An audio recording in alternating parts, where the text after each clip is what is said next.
Hey everybody, I'm back for episode 2 of Relax and Have a Beer.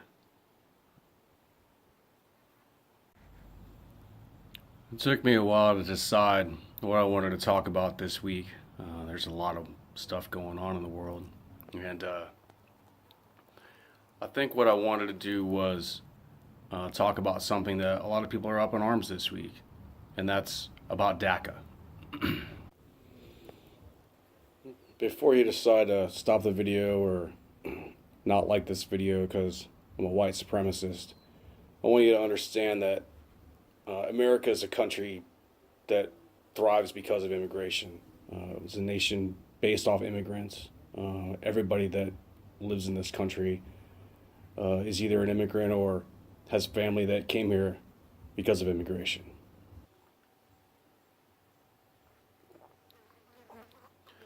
Because so many people were upset about Donald Trump's decision to rescind DACA, I decided to do a little research. I took the time and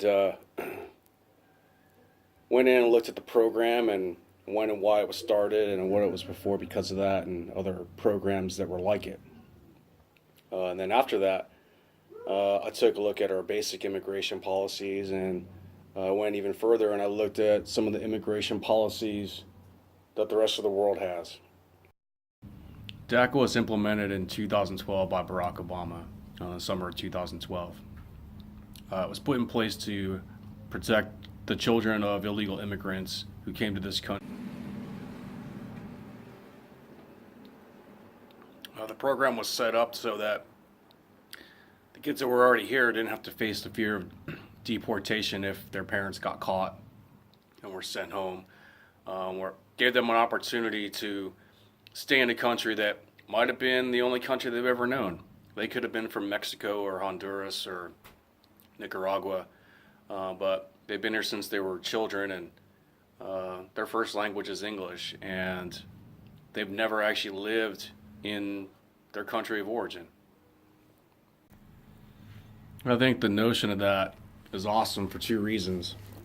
Number one, it keeps some stability for kids who are uncertain about their future. They could get sent back to a country that is in a terrible state. A lot of South American and Central American countries are.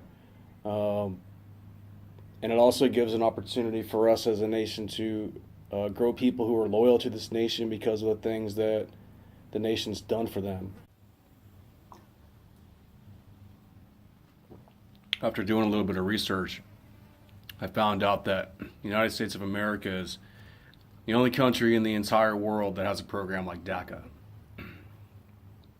To give you an example of what I mean, what I'm saying is that I can't take my kids to France or Italy or Australia, Russia, Japan, Mexico, pretty much every other country in the world outside of the United States of America, and expect them to take care of my children after I get deported.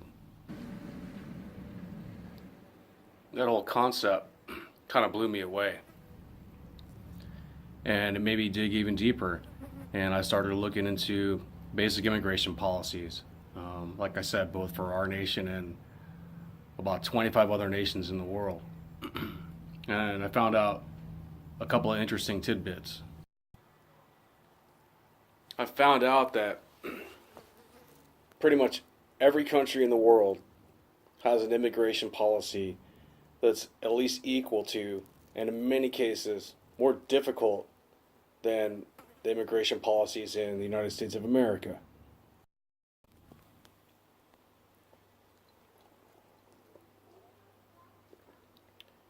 Most of the countries have some sort of basis or requirement for you to become a citizen of their nation.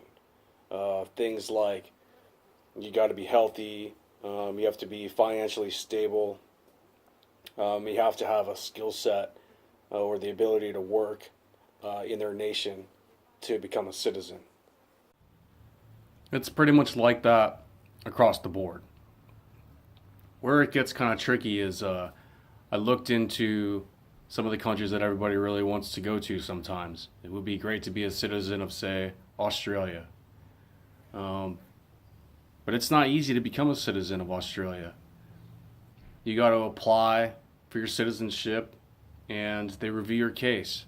They make sure that you're financially stable. They make sure that you have the ability to work. And I'm not talking about just doing manual labor. You got to be working in a field that the country feels that is going to benefit them as a whole and make their country better just for you being there.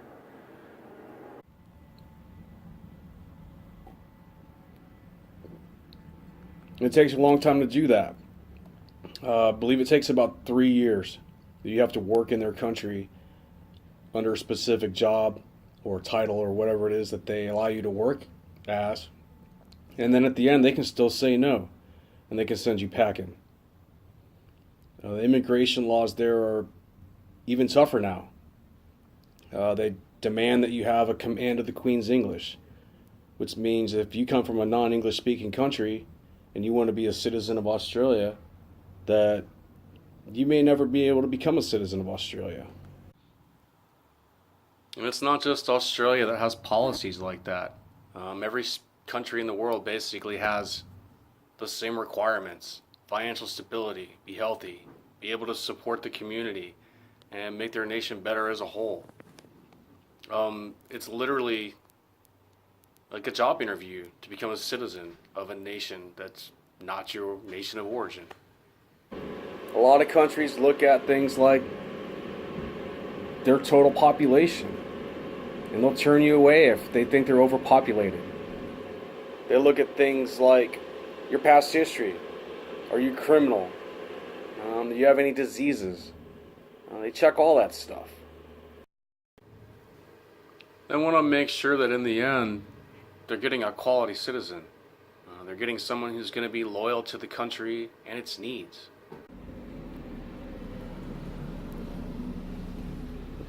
And pretty much every country has these policies. And if I can't abide by those policies, I can't become a citizen. And I'll tell you, a lot of these countries, if you go there illegally and you get caught, you go to jail. Even if you're in that country legally and you're there on, say, like a worker's visa, and you let your visa expire and they catch you, you're likely to go to jail until they get it all sorted out. That's pretty standard across the board in every nation. In some nations, it's worse.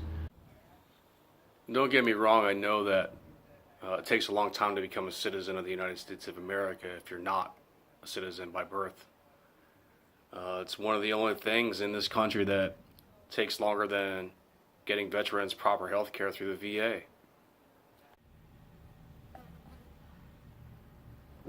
But in the end, there's still a right way to do things, no matter what country you're trying to become a citizen of. And you got to follow it. And I get that people think that DACA was like a gateway and an easy way, or the easy button for some people to become citizens of this nation. And just because DACA is getting rescinded doesn't mean that people aren't going to be able to come to this nation. It doesn't mean that things are going to be that much more difficult for them. Because in my research, I found that there are already several programs in place to make people citizens of this country. I'm going to put some links in the video from our immigration department that give you the reasons of how and why you can become a citizen in the United States of America. I'm also going to link the webpage to a site that shows all the nonprofits or low-cost ways that you can get legal help and assistance if you're an illegal in this country. There's hundreds of them. So it's not like rescinding DACA is going to send all these people home. That's already been stated that they haven't. It's also not saying that we're not welcoming immigrants. It's saying that we're going to change the system and the way it works. Because like I said, I can't take my kids to another country illegally and get deported and expect them to take care of my kids.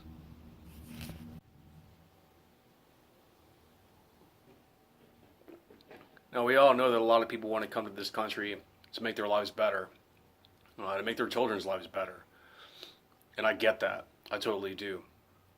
If I was in a situation where I'm in a country and I'm being oppressed, or I don't have enough money to put food on my table, or any number of reasons why people want to come to America, I just want to have a better life.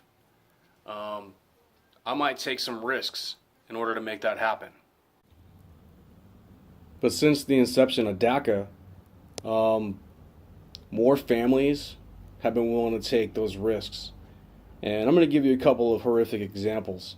And you can do some research on your own, but there's plenty out there. And right now, the Department of Homeland Security says that since DACA started in 2012, there's been a great uptick in the situations that I'm going to tell you about.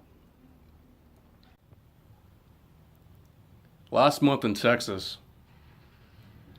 there was a tractor trailer, a semi, that had about 40 people in it. It was found in the parking lot of a Walmart near San Antonio, Texas. It's August in Texas. It's hot as shit. When they opened up the trailer, there were 8 people dead inside. Men, women, children, elderly. 2 died later on after they got to the hospital to be treated for their stuff. A couple years before that, there was an incident south of Texas where the cartels intercepted about 70 people trying to cross the border. They were being escorted by coyotes, and these people paid a lot of money to be walked through the desert to guided to America. And they were intercepted by the cartels. And the cartel said, hey, you guys are going to work for us now.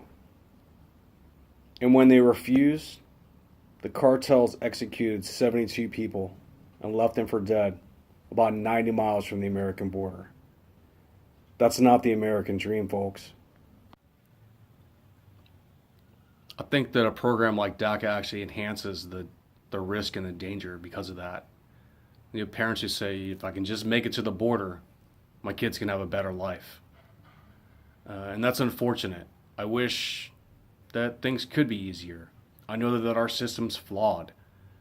No, I don't have the answer to fixing it. But I don't think carte blanche to have your kids taken care of if they can just make it here is the right solution. We have proper channels. We have ways to become citizens. And like I said, they're long. But anything worth having, it's not easy. And something else about the DACA program is if you read about the ins and outs of it, I know this part's going to probably piss some people off, but it needs to be said. It allows anybody who's been living in this country continuously since about 2007 to stay in this country. As long as you were 15 or younger when you first moved here. And it enables people to go all the way back to people who may be 31 years old now. And I gotta say, if you've been in this country for over 15 years and you're still not a citizen, then you're not trying. You just decided at some point, I know I'm here illegally, but who's gonna do something to stop me? At some point in your adult life or your sub-adult life, you had to have been notified to the fact that you weren't here as a natural citizen. Whether it was you filed your first set of taxes or you went to get your driver's license. At some point, they got to confirm your identity and where you came from.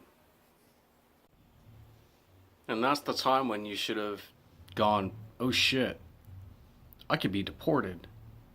And said, I should probably take the steps that I need to take to make this right. And use the system that we have in place to become a citizen of this nation. Like I said, if you've been here your whole life and you find out you're illegal, there's groups out there. There's nonprofits. There's low profits. There's any number of organizations out there that are willing to help you and advocate for you so that you can actually become a citizen of the nation that you've known your entire life. Like I said, I'm pro-immigration. If it wasn't for immigration, I wouldn't be here. My grandparents made the journey from Ireland in the early 1900s. They did the whole Ellis Island American dream thing. And they were held to the same standard back then as pretty much every country still holds today. I guess ultimately what I'm saying is that just because a program like DACA is going to get rescinded, and keep in mind Congress is going to get time to fix some of the issues with it, it doesn't mean that you can't come to this country. So now that I run my mouth about DACA and immigration and how I feel about the program and some of the risks and rewards of it, I'm going to talk about the beer that I was drinking while I was talking about it. Today's beer is Red Trolley from Karl Strauss. I think if you live in this country and you drink beer, you should thank immigrants because of it. Karl Strauss was born in Germany in 1912. He's from a Jewish family. In 1939, when Hitler rose to power and the Nazis were doing their Nazi thing against Jews, he decided to flee the country and become an American citizen. He was already a brewmaster from Germany when he got here, and on his way to San Francisco, he decided to stop in Milwaukee to visit some family. And he got a job at Pabst Brewing Company. After a time working there, he eventually became the head brewmaster. And he reformulated one of America's greatest beers, Pabst Blue Ribbon. And then in 1989, he designed one of the first brew pubs in America, in San Diego County. He became known to the craft brewing industry as the godfather of beer. So if you're a lover of craft beer, or just beer in general, you should thank an immigrant. Red Trolley is a great beer. It's an Irish red. It's got a nice easy palate. It's a great summertime beer. It's got an easy finish, some toffee notes. It's a great beer for those who are looking to get into the craft beer world as a novice. So before you get all upset about America and its immigration policies, take a look at the immigration policies around the rest of the world. And when you're done with that, relax and have a beer.